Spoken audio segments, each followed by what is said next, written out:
Good afternoon, everyone. Thank you. If you have a seat, please sit down. I think someone else walked in the room. Thank you very much for taking the time to be here. I think we can all agree that this has been a historic NATO summit. Some of the folks have been covering me for a while. About a year and a half ago, when the first G7 meeting took place in England, I talked about the need for us to reconsider the makeup of NATO, how it functioned, and come up with a different strategy for NATO and how we work together. And in addition to that, we also talked about the G7 taking on additional responsibilities. Before the war started, I told Putin that if he invaded Ukraine, NATO would not only get stronger, but would get more united. And we would see democracies in the world stand up and oppose his aggression and defend the rules-based order. And that's exactly what we're seeing today. This summit was about strengthening our alliance, meeting the challenges of our world as it is today, and the threats we're going to face in the future. The last time NATO drafted a new mission statement was 12 years ago. At that time, it characterized Russia as a partner, and it didn't even mention China. The world has changed a great deal since then, and NATO is changing as well. At this summit, we rallied our alliances to meet both the direct threats of Russia poses to Europe and the systemic challenges that China poses to a rules-based world order. And we've invited 2 new members to join NATO. It was a historic act, Finland and Sweden, 2 countries with a long tradition of neutrality and choosing to join NATO.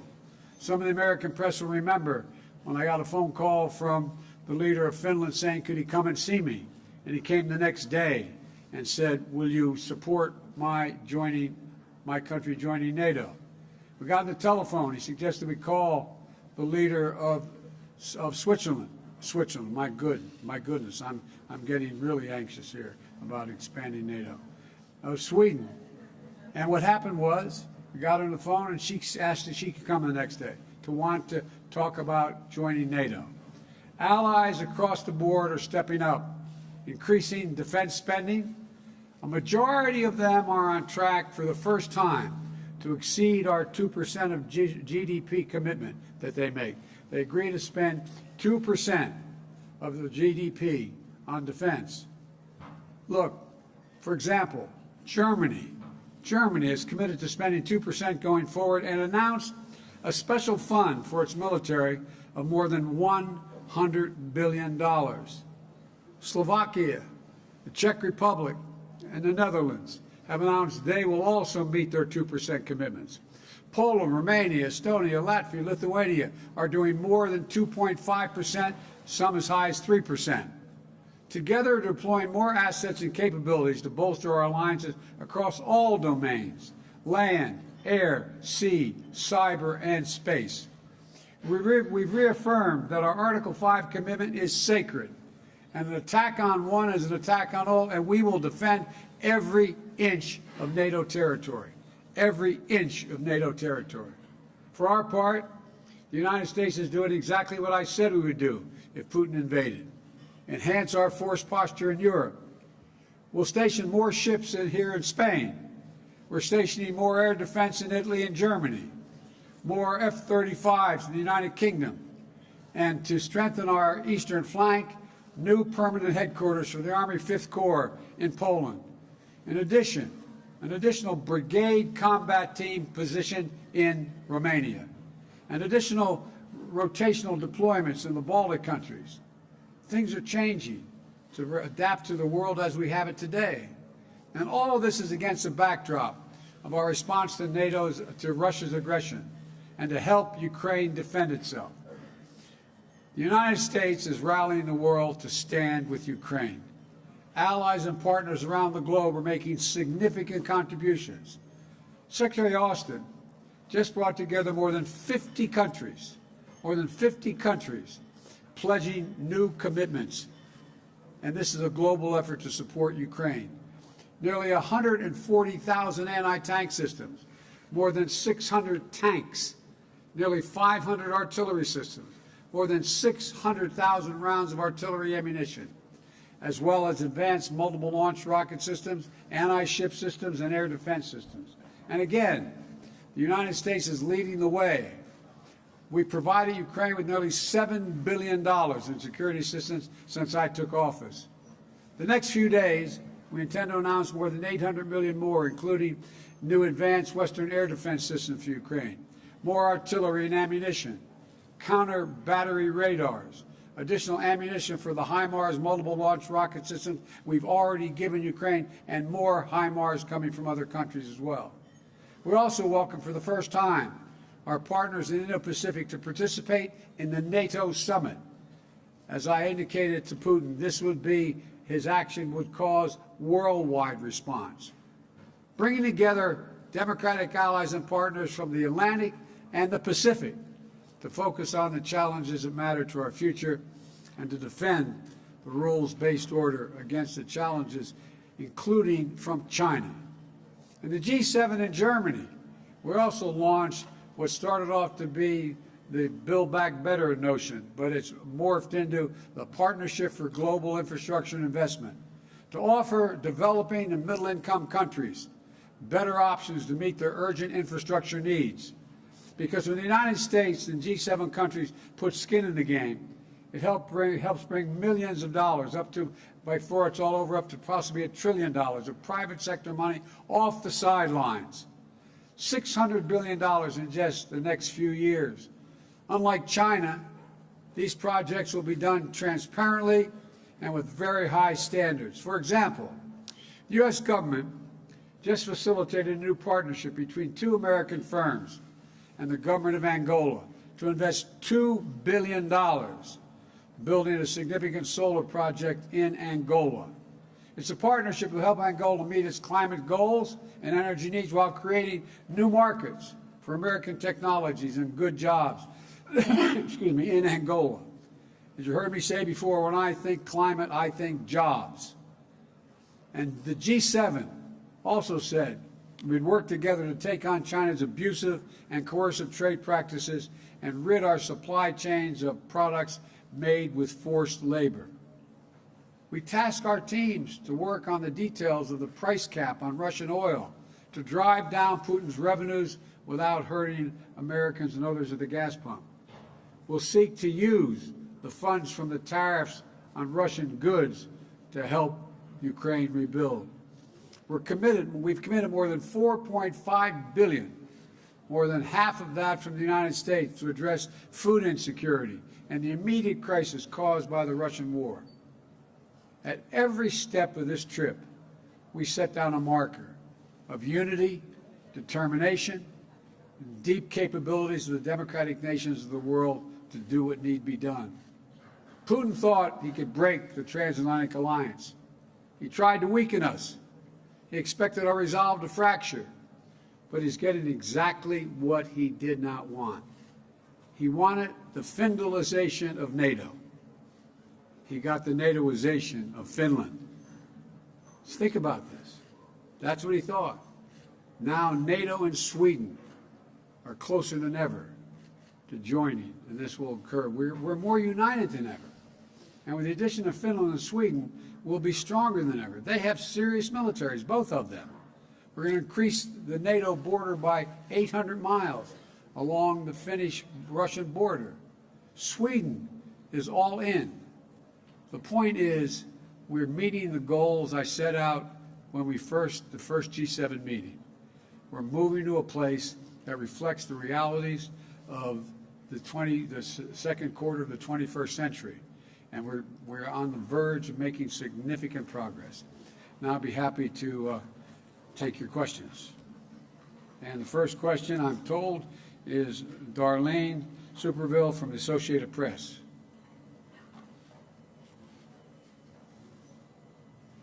Thank you, Mr. President. 2 questions, please. Of course. America is back was your motto at the first NATO summit last year, and you've come to this summit here and the one in Germany after the U.S. Supreme Court overturned constitutional protections for abortion, after the shootings in Buffalo and Texas, at a time of record inflation, and as new polling this week shows that 85% of the U.S. public thinks the country is going in the wrong direction. How do you explain this to those people who feel the country is going in the wrong direction, including some of the leaders you've been meeting with this week, who think that when you put all of this together, it amounts to an America that is going backward? They do not think that. You haven't found one person, one world leader to say America's going backwards.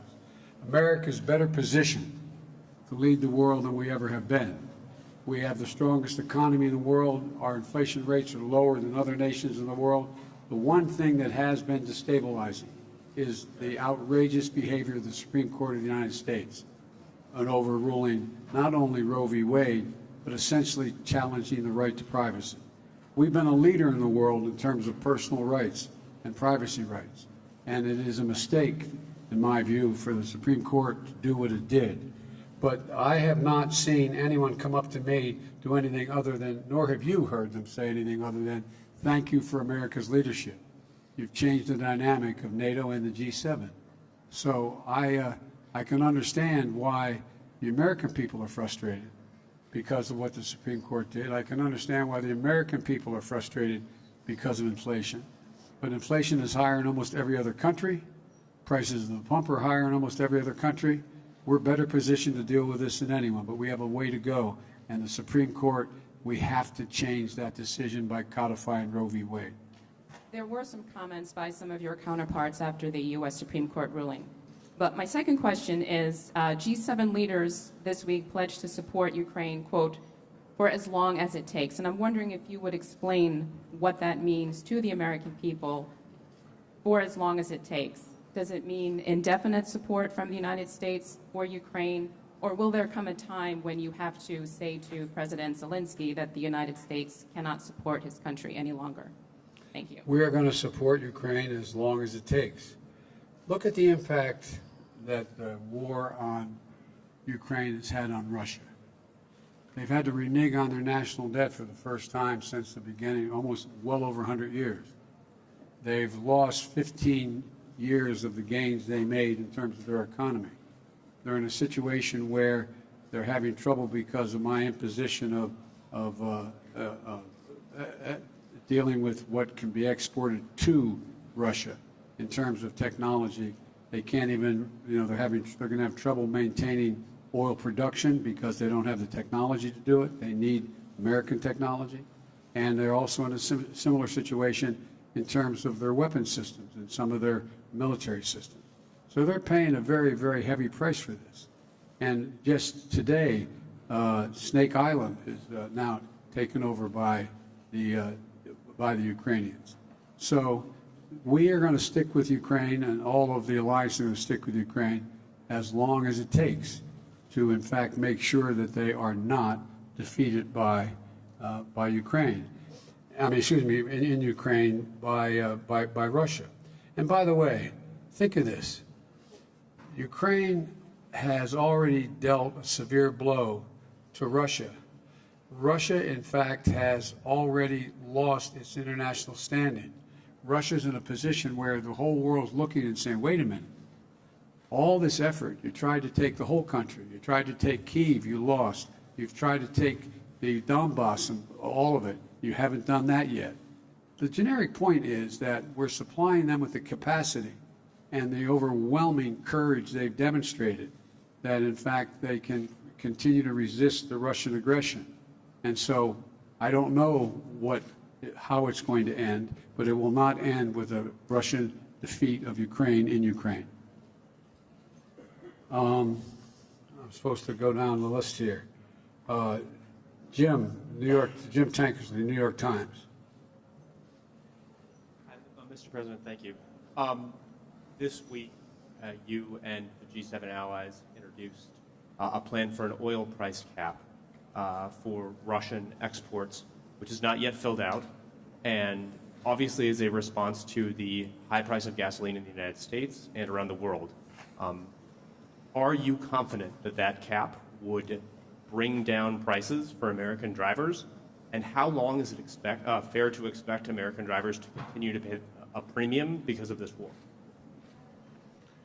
Let me hear this. The second part of the question was, would it bring down the price? Will it bring down prices? And the war has pushed prices up. They could go as high as $200 a barrel, some analysts think. How long is it fair to expect American drivers and drivers around the world to pay that premium for this war? As long as it takes. So Russia cannot, in fact, defeat Ukraine and move beyond Ukraine.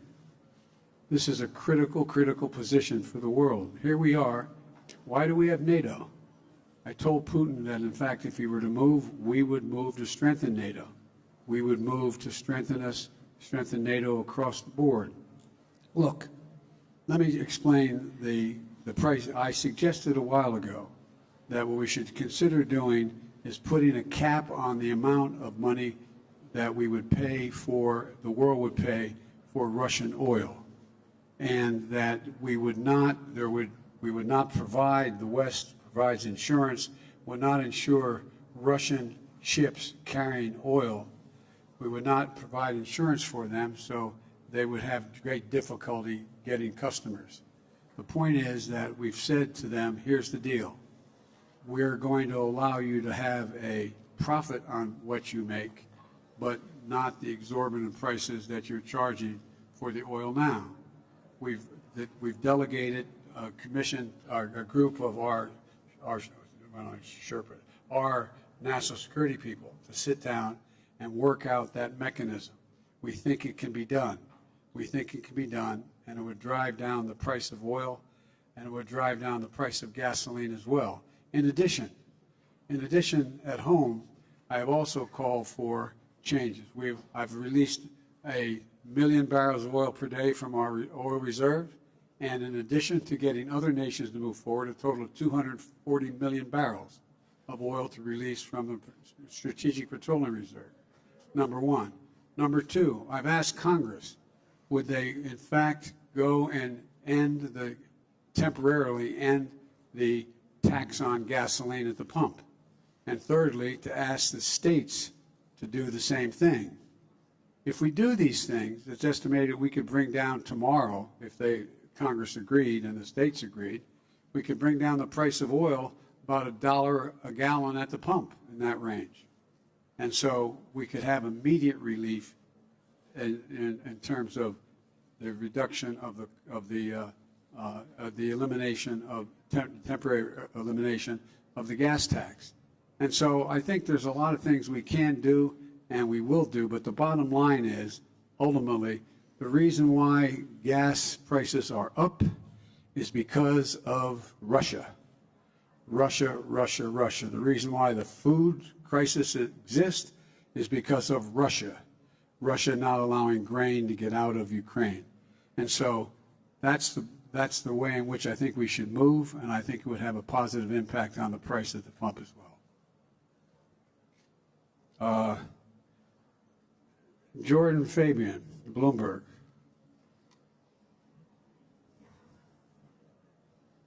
Thank you, Mr. President. Thank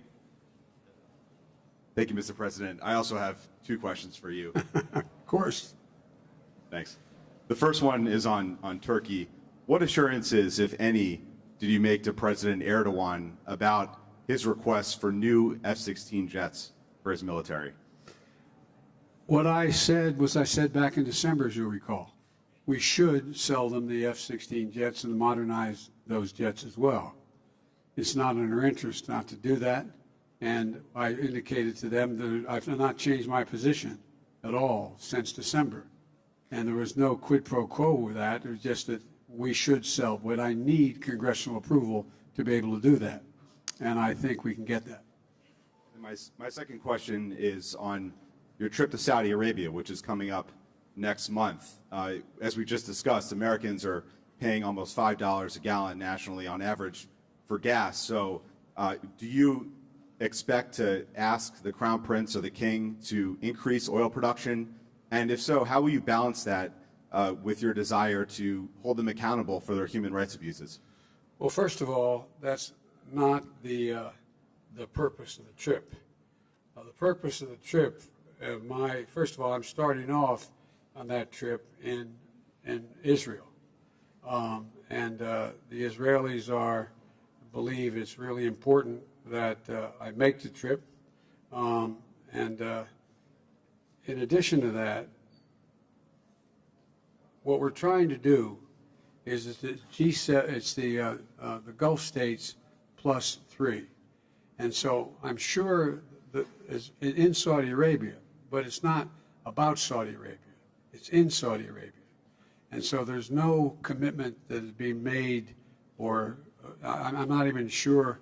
I guess I will see the king and the crown prince, but that's not the meeting I'm going to. They'll be part of a much larger meeting.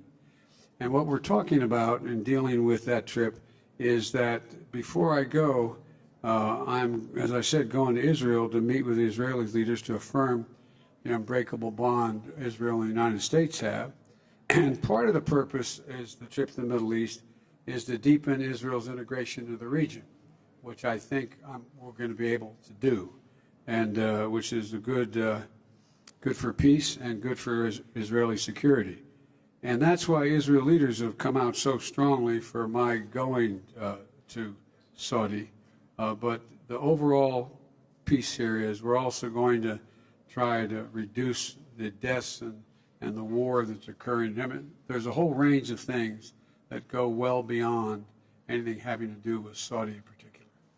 But if you were to see the crown prince or the king, would you ask them to increase oil production? No, I'm not going to ask. I'm going to ask. All the Gulf states are meeting.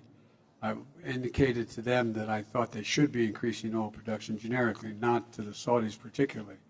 And I think I hope we see them in their own interest concluding that makes sense to do.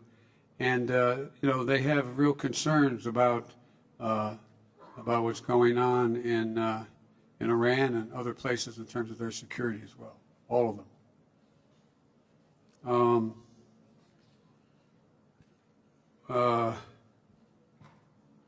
Tarina, the Wall Street Journal.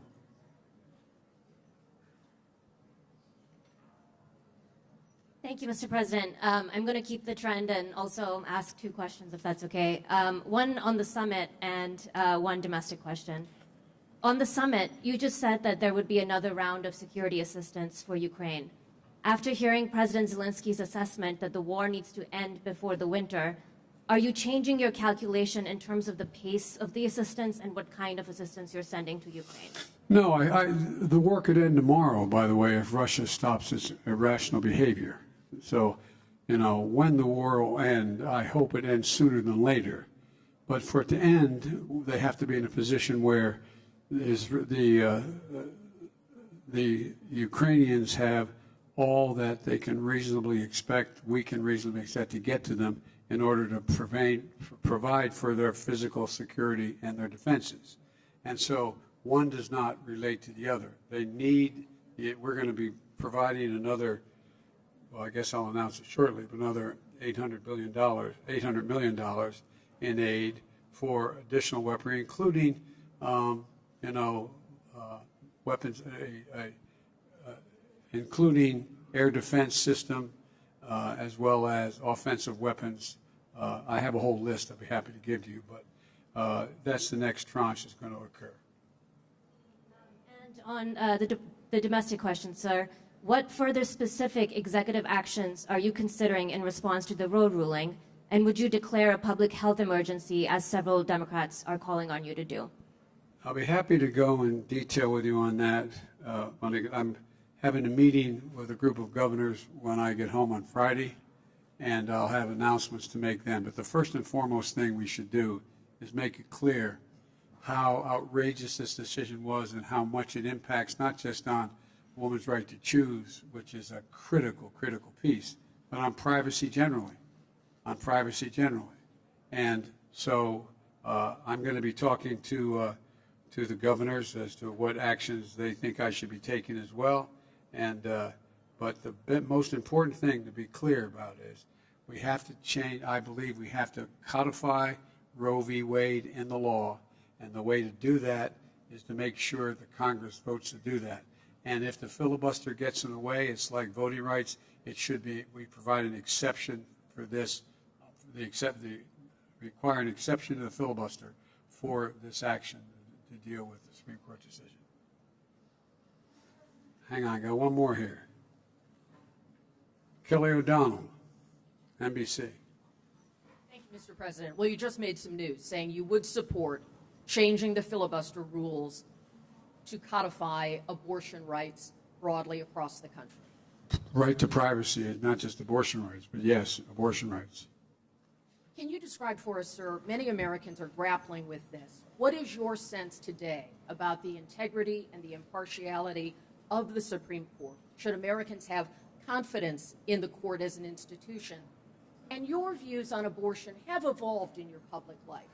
Are you the best messenger to carry this forward when Democrats, many of them, many progressives, want you to do more? Yeah, I am. I'm the President of the United States of America. That makes me the best messenger.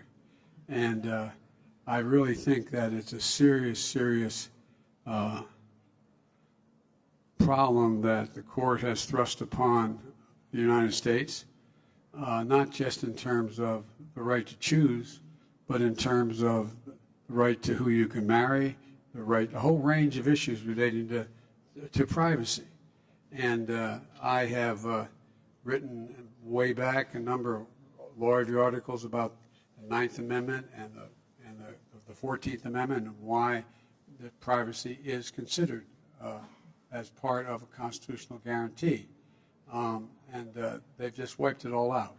And so I'm the only president they got, and I feel extremely strongly that I'm going to do everything in my power, which I legally can do in terms of executive orders, as well as push the Congress and the public. The bottom line here is, if you care, if the polling data is correct, and you think this decision by the court was an outrage or a significant mistake, vote. Show up and vote. Vote in the off year and vote, vote, vote. That's how we'll change it. All right, guys. No, there's no such thing as a quick one. I'm out of here. Thank you all very much.